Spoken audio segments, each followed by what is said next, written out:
Okay, John. So, next is gumawa tayo ng scene. Next naman is gagawa tayo ng sequence.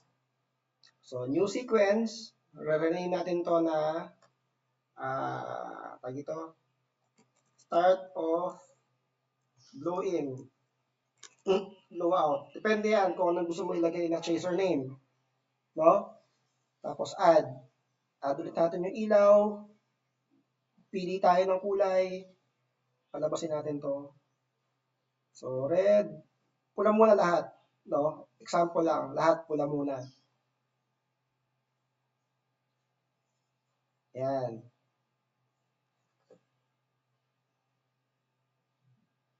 Hindi ko alam kung bakit yung isa puti.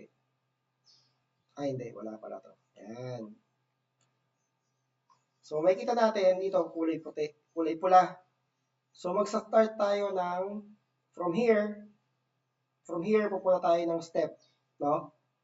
Dito tayo maglalagay ng common na fade in, fade out. So, 5 seconds, 5 seconds, tapos infinite. So, common hold, ibig sabihin, for as long as activated yung button, infinite yung time niya. Ang kailangan lang is yung fade in and fade out, no? So, pagpunta ng virtual console, button, tapos, widget properties, yan. Lumabas na, meron tayong scene, may sequence, blow in, blow out, okay. Tapos run. So, red, green, blue, check, okay.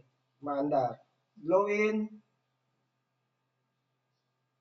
ayos. So, tapos blow out. Ayun lang. Yun na yun, tapos ang tutorial.